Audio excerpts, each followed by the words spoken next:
বউ পাইয়া সুন্দরী স্ত্রী পেয়ে মায়ের কথা ভুলে যেও না। অনেক সাহেব আছে মায়ের কথা ভুলে যায়, স্ত্রীর কথা অনুযায়ী মায়ের উপর অত্যাচার করে, এরকমও বহুত আছে। আল্লাহ পাক বলছেন শোনো, وَقَضَى رَبُّكَ أَلَّا تَعْبُدُوا إِلَّا إِيَّاهُ وَبِالْوَالِدَيْنِ إِحْسَانًا।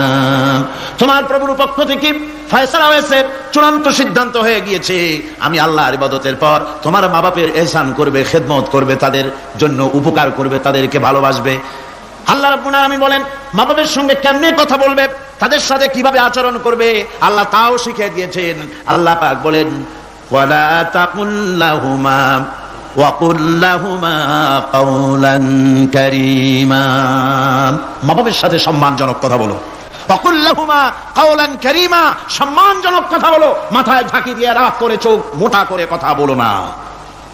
তুমি সন্তান, তোমার জন্য সবচাইতে বড় পীর তোমার আব্বা তোমার আম্মা, ঠিক কিনা কন? ছেলের জন্য, মেয়ের জন্য, সন্তানের জন্য সবচাইতে বড় পীর কে? বাপ মা। এটা ভালো করে মনে রাখতে হবে। আপনার মাওলানা সাহেবদের দোয়া, পীর সাহেবদের দোয়া কবুল হতেও পারে, নাও হতে পারে।